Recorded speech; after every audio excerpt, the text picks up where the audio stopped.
What happened to Timothy? Well, Timothy's a significant figure in the New Testament. He was a travel companion to the Apostle Paul, but he was also Paul's son in the faith. Paul would even write 2 letters to him, 1st and 2nd Timothy, where he would talk about leadership in the church and doctrine and how to remain faithful no matter what the circumstances. These books were so practical but very personal as well. And then we know that Timothy would go on to become a great leader in the church. The church historian Eusebius recorded that Timothy was the first overseer, the first bishop of Ephesus. And then the Eastern Orthodox Church holds that Timothy would remain faithful right to his death when he was martyred by Emperor Diocletian. What happened to the disciple James? So James the Greater, or James the brother of John, was part of Jesus's inner circle with Peter, James, and John. James is going to be one of those faithful bringers and preachers of the gospel, so faithful that we believe he brought the gospel all the way to Spain. Even to this day, St. James is the patron saint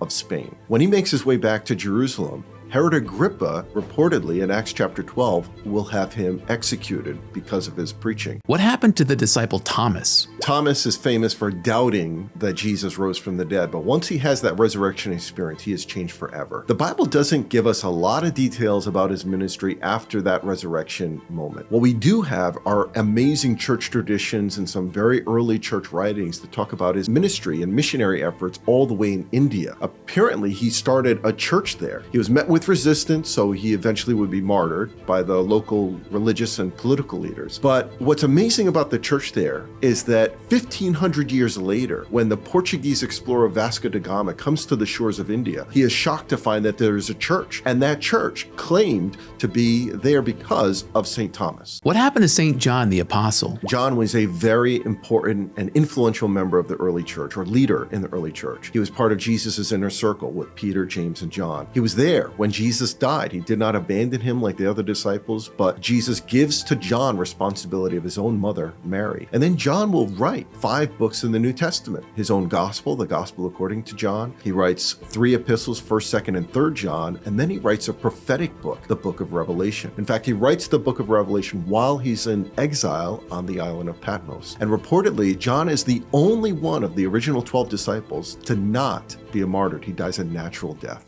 What happened to St. Peter the Apostle? On the very first day of the church, Peter is the one to preach the first sermon. He's the one to deliver the first altar call, baptize 3,000 people. He emerges in the book of Acts as the early leader of the church, and he goes on to preach the gospel all over the Mediterranean basin, making his way to Rome. It's in Rome that he's going to encounter fierce resistance from people like Emperor Nero. Nero is going to be the great persecutor of the church. He was a madman, a wild person. Peter was executed under his watch. Peter famously says that when he's crucified, he doesn't want to be crucified in the same manner that Jesus was crucified. He felt unworthy for that. So Peter he requests to be crucified upside down. And it was certainly something that the Romans were willing to do. And then years later, when Christianity becomes the dominant religion of Rome and the Roman Empire, that place revered. Today, St. Peter's Basilica is built right on top of the spot where Peter was executed. What happened to Andrew the disciple? Andrew is the brother of St. Peter. And just like his brother, Andrew is going to bring the gospel wherever he goes. So he travels to Greece, Asia Minor, Ukraine, Russia, and he preaches the gospel, but he's met with resistance. He'll be martyred. And the story is that he felt unworthy to be crucified like Jesus. So they fashioned a cross like an X, and is named even to this day the St. Andrew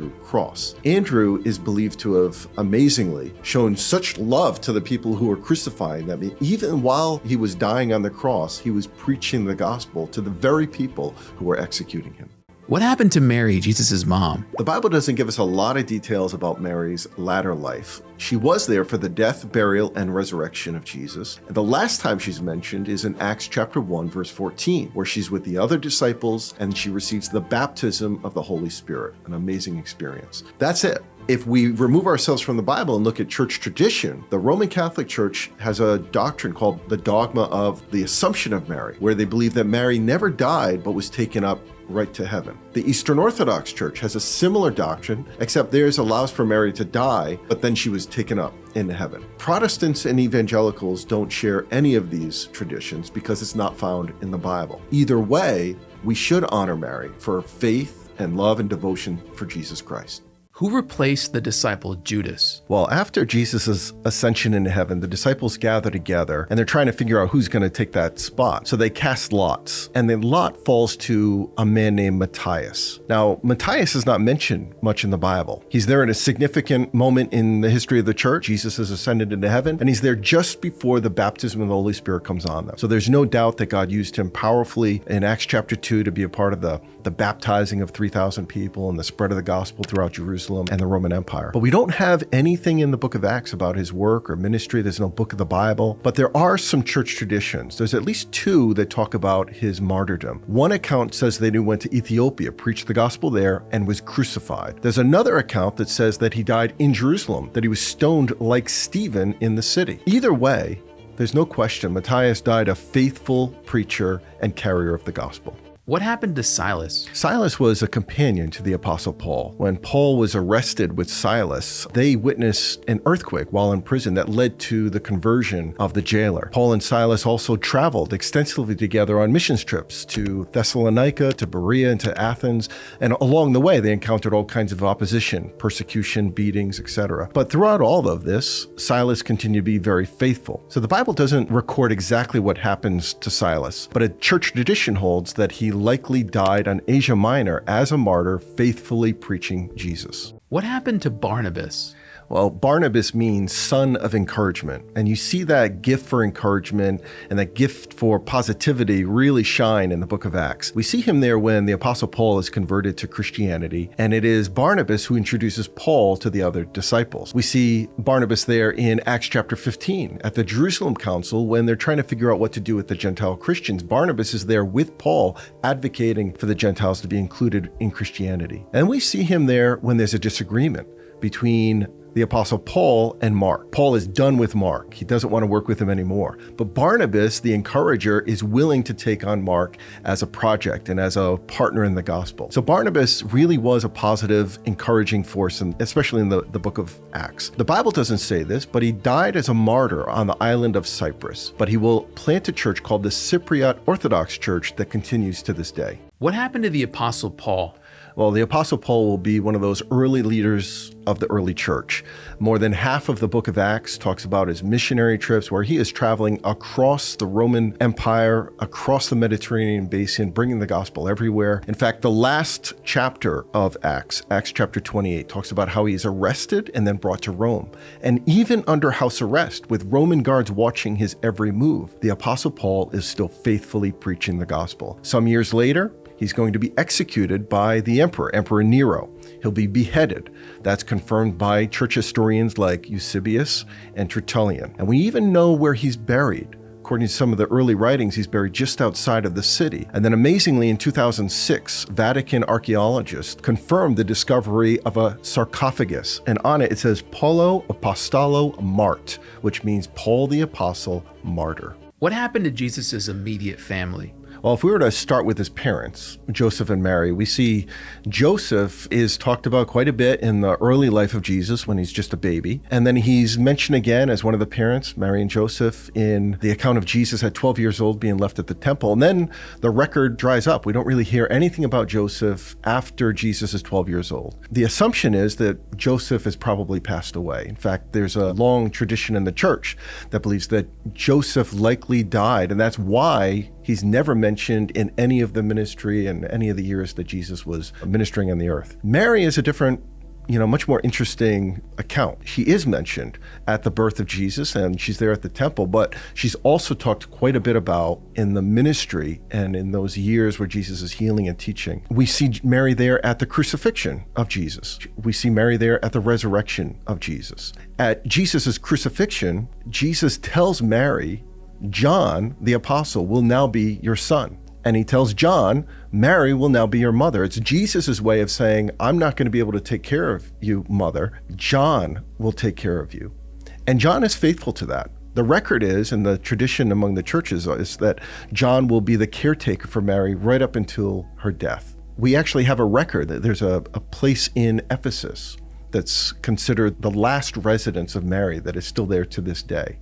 And it's believed that John took care of Mary right up until her death. So that's Mary and Joseph. What about siblings? Didn't he have siblings as well? Or Well, that's a matter of some controversy. If you look at traditions like the Catholic Church, for example, they believe that Jesus did not have any brothers or sisters. He was completely unique in that sense. Now, Protestants, evangelicals, they'll read the scriptures and say it seems pretty clear, at least based on the Bible, that Jesus did have brothers and sisters. We see in Mark chapter 6 that they're even mentioned by name. So he has brothers, at least 4 are mentioned: James, Jude, Simon, and Joseph. Those are the 4 brothers, and then some sisters as well. James and Jude are the 2 that we do see. In fact, Acts chapter 15, James is the one that's going to be the early leader of the church. When the church is trying to figure out what do you do with all these Gentiles who are getting saved, do they have to become Jewish before they become a Christian? James is the one who's presiding over this meeting with all the disciples to hash out what does it mean to be a follower of Jesus and what do you have to do. So James was an early leader of the church, which meant he also had a target on his back. And the historian Josephus records that James would be executed under the command of the high priest. He would be stoned to death. So James will die a martyr. The other brother, Jude, he's going to write a book of the New Testament, a very small epistle, but still very weighty, talking about a whole host of issues in just a few verses about Jesus, about the Antichrist, what it means to hold to the truth and live for God. So those are the 4 brothers that are mentioned in the Bible. What about John the Baptist? Wasn't he related to Jesus somehow? Yeah, John the Baptist was, again, some would say he's a cousin. Others would say he's certainly a relative. Maybe not a cousin, but definitely a relative of Jesus. And he was significant because he was there in the womb when Jesus was in the womb, leaping for joy when he's not even able to see his cousin, but just the Spirit seemed to have revealed to him and showed to him that you're about to encounter someone who's going to be very significant in your life. And later on, when John has his own ministry, he prepares the way for Jesus. He even baptizes Jesus in the Jordan River. And in a lot of ways, John is going to surrender some of his ministry so that Jesus' ministry can really flourish and take off. In fact, some of John's disciples will leave him and then become disciples of Jesus. What happened to Mary Magdalene? Well, Mary was a significant follower of Jesus. We know that in Luke chapter 8, she's the woman who's going to have 7 demons cast out of her. After that, she becomes a committed follower, disciple of Jesus Christ. She's there even at his crucifixion. And then she's one of the very first people to visit his tomb on Resurrection Sunday. In fact, she meets Jesus, and Jesus then commands her to go and tell the disciples, which would make Mary Magdalene the very first person to preach the gospel or preach the resurrection of Jesus to anyone. The Bible doesn't say anything about Mary's passing, but church tradition holds that she would go on to become a companion to St. John, that they would work together, fulfilling the gospel and bringing the gospel to Ephesus. Years later, St. Gregory of Tours would record that Mary Magdalene did pass away and was buried in Ephesus.